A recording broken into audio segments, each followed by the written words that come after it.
আসসালামু আলাইকুম আদাব।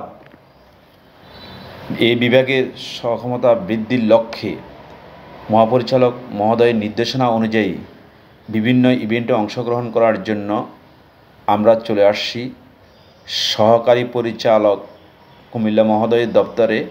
কে কোন ইভেন্টে দায়িত্ব পালন করবেন, সহকারী পরিচালক মহোদয়ের নেতৃত্বে সকলকে কাজ বন্টন করে দেওয়া হচ্ছে। আজকে সহকারী পরিচালক মহোদয়ের সভাপতিত্বে মাঠ পর্যায়ে আমাদের ইভেন্টের কাজ শুরু হয়ে গেছে এবং আজকের এই ইভেন্টে অংশগ্রহণ করেছে বিভিন্ন জেলা হতে আগত কর্মকর্তা কর্মচারীবৃন্দ।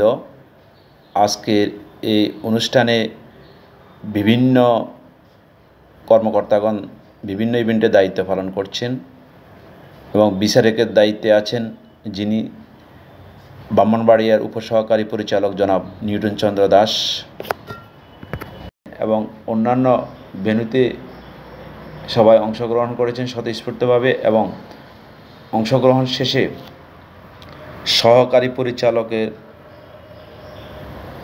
সভাপতিত্বে যারা ইভেন্টে অংশগ্রহণ করেছেন প্রতিটি জেলা থেকে বিজয়ীদের বাছাই করে পরবর্তী ধাপে অংশগ্রহণ করার জন্য নির্বাচিত করবেন।